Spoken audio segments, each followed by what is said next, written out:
just going to talk some basic reel maintenance, seeing that it's the off season now, and probably not going to get too much use out of your saltwater reels at the moment, and even some of your freshwater reels need some basic maintenance. And what I found with a lot of people that come in with their reels into the shop anyway, they're either doing maintenance wrong or they're not doing any maintenance at all. So we'll just start with the most basic reels. Click and pull reel. It's not too much you're really gonna have to do with these. Most of them are gonna have some kind of gear on the inside. Just keep an eye on that. The gear should have grease lubricant around it all the time. Just Tibor regular all-purpose grease is a great one to use. So just grease that up. You can keep some grease around these pawls as well. And that's about it. Just maybe 1 or 2 drops of machine oil can go on the shaft. But aside from just basic machine oil and grease on the gear, that's really all you have to do with these click and pawls. This is a Hardy. I think I have an Able TR. You'll see. Yeah, they pretty much did the same thing. Just some grease around this geared kind of spoke, and like I said, just a couple drops of machine oil, Blue Creeper, or just whatever kind of lubricant you have, just to keep that nice and free. And yeah, unless this gets dunked in sand or dirt or anything like that, there's really no need for any kind of deep cleaning. Just keep an eye on them, and these are pretty basic and easy to keep going. The one you can kind of mess up the most are these seal drag reels that aren't fully sealed. So what that means, something like this Orvis Hydros or most of the Lamson line, as long as the spool's on here, this reel's pretty much sealed off.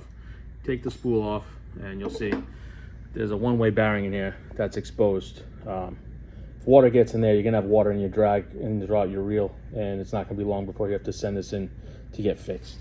So with these, you get off the water, you're done saltwater fishing, give us a good rinse down with a hose. You rinse it under the sink, but do it put together. That way that drag is sealed. If the end of the season, you wanna soak this for a little bit to kind of, get the salt out of the backing and things like that, just soak the spool side. Do not soak this side that has this one-way bearing here. Again, this is not sealed with the spool off, and as soon as you dunk this, you can have water get inside this one-way bearing and it can seep right in the drag, and then it's gonna just be a disaster after that. So yeah, I mean, I would suggest not soaking it, to be honest with you. Just give it a good rinse off like this, make sure everything is good, and maybe every 2 years, just replace your backing. Backing's $5–10 for the reel. It's just a good cheap assurance that will kind of stop any corrosion from happening around underneath the backing, and just keep the backing itself in good shape. Takes us 5 minutes to do in the shop. Just bring your reel down, we'll take care of it for you. So yeah, so that's like the Orvis Hydros. Like I said, Lamsons, pretty much, they have the one-way bearing in there. You can see reels all kind of one thing in common. You have that open one-way bearing, and then you usually have, some kind of bushing or post or something like the Lamson just has a post right there. But yeah, anything like this, you definitely do not want to soak this spool side in the water ever. You just want to rinse it off when you're done. Yeah, these should give you a lot of worry-free performance if you just stick with that. Rinse them off, get the salt off there. You can use the salt away stuff. This actually will eat any salt that's left on there. So usually when I'm done, I'll give this a good rinse, spray down some salt away, let it sit on there for a few minutes, and just rinse it off again. And when this is drying, I usually like to separate it just so that this is just totally dry before I put it back together. Again, you don't want to take this off, rinse this off, have some water stuck on the shaft, and then force it right back in this one-way bearing. It's just gonna, believe me, it's crazy how a little bit of moisture will seep into there and just mess up the whole thing. So that's kind of takes care of those sealed drag reels that are not fully sealed. If you have a fully sealed reel like this, like this Able SDS, you'll see there's no one-way bearing exposed, but still, I mean, there's really no reason to ever soak this drag side of the reel. Just rinse it off good and let it dry. And again, with this side, you do the same thing. Every time, if this was mine, when I'm done fishing, I'm just gonna rinse off the reel, under a sink or a hose or whatever, and then just let it dry. And at the end of the season, maybe I'll take it apart, give it a little bit better rinse, but again, let it dry taking it apart. And there's really no other maintenance for these. You're not going to put grease anywhere. You're not going to put oil anywhere. They're gonna work till they don't work. And if you don't dunk these and soak them and do crazy things like this, you'll get 10 or 20 years before anything, or maybe ever, will have to get done to this. So I'll take care. Pretty much all the fully sealed reels are gonna be like that. You'll know you have a fully sealed reel because, again, there's no post, there's no bushing, there's no exposed one-way bearing. It'd be like some kind of key. Like this is a octagon or hexagon key that'll fit inside the spool. And the whole drag system is sealed inside this kind of housing right here through O-rings and whatever else they used to seal it. But theoretically, water's not supposed to be able to get in here. But again, don't push it. Don't let this sit in a bucket of water for months on end, and it's not going to help this at all. You're better off just rinsing it off and keeping the salt off it. Spray it down with some salt away, and then let it dry. Galvin reels. So they're not fully sealed, but there's really nothing to seal off in here. Some of the Ross reels are like this as well. The new Cimarrons and Animuses and things like that. You see there's no one-way bearing. You kind of have just a post and then a bushing. Just keep this clean. Rinse them off. Again, don't soak it. There's no need to.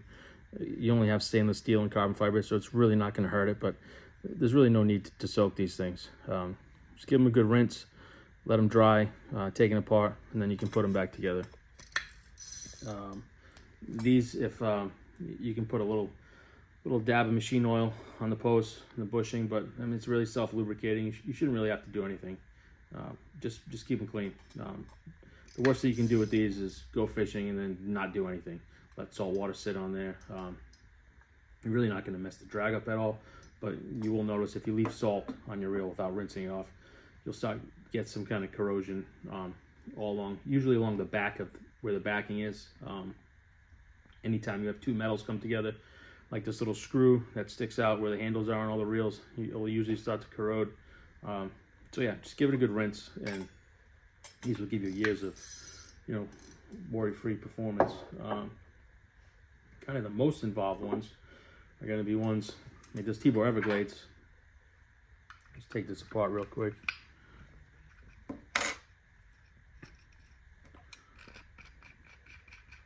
So I'll take the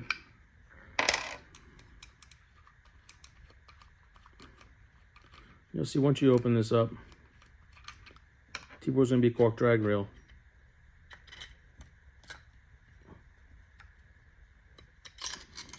You're gonna have the cork plate. You're gonna have some dogs. Let me just get this seated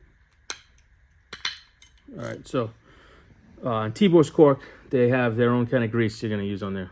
That's the graphite lube. Everywhere else in the reel, whether it's on the dogs or the little springs, you're just going to use this regular all-purpose lube. You see they kind of have it around this whole outside of the metal that holds the cork in place. Is just the all-purpose lube. They have it in the top where the springs are, and that's pretty much all they use on these reels. This should not need to be greased for years, really. If you open it up and it doesn't look like this, it's totally dry, then you can add some grease. But really, unless this gets forcefully dunked in the sand, the way that the reel's constructed, you're not really going to get anything stuck in there. You see, you kind of have this. It's kind of like all sealed off in the back. So I wouldn't, go looking to do extra maintenance on these. I mean, if you want to re-lube it, once or twice a year, that's fine. But they're really not going to need it. I think even on the little user's manual you get with the Tibors, they say they might not ever need to be re-lubed inside. But in case you had to, it's going to be this graphite lube and this all-purpose lube. Graphite goes on the cork for the Tibors, and the all-purpose pretty much goes everywhere else. There's grease. They're pretty easy to take apart. Just have that. Just unscrew that, and then you have the little screw that's on the handle. And that's going to be the Tibors. They're going to have that grease on the cork. Abels and Shiltons, and I believe Islanders, they are a cork cork drag reels as well, but they kind of do, it's almost like a dry cork, which actually on there is a little coating of neat's foot oil. And this is something you can check, I'd say check it once a year. This is not something you have to do every time you go fishing, is make sure that this cork is fine. It usually lasts years and years and years with the original, neat's foot oil coating they put on there. Just some grease around the pawls, that neat's foot oil, and you can add a drop of machine oil to this post. If this cork gets gunked up, sometimes if you drop it in the sand or just from decades of fishing, you'll start to see this will start to get like almost like a blackish hue to it, and it will be smooth. It won't have this abrasive quality that the cork has when it's brand new. You can rough that up with a little Scotch-Brite pad, and it'll bring it right back to this. Throw some neat's foot oil on there, and then you're good to go for another 5 or 10 years. These reels are really simple to maintain. They're not difficult. Easy to break down. If you do have to maintain them, it's just a couple things you need. So yeah, that's pretty much it. As far as basic, end of the season, during the season reel maintenance goes with these things. Again, the worst thing you can do out of all these reels is to get a reel that is a seal drag reel that's not fully sealed and dunk this one-way bearing side of the spool. We hear stories all the time. I left my reel in a bucket of water. I'm done fishing. I leave it. I let it soak in soap and water, and then they come in and the inside of this is all rusted and corroded, and just because water found its way in. Just because it's it's a seal drag.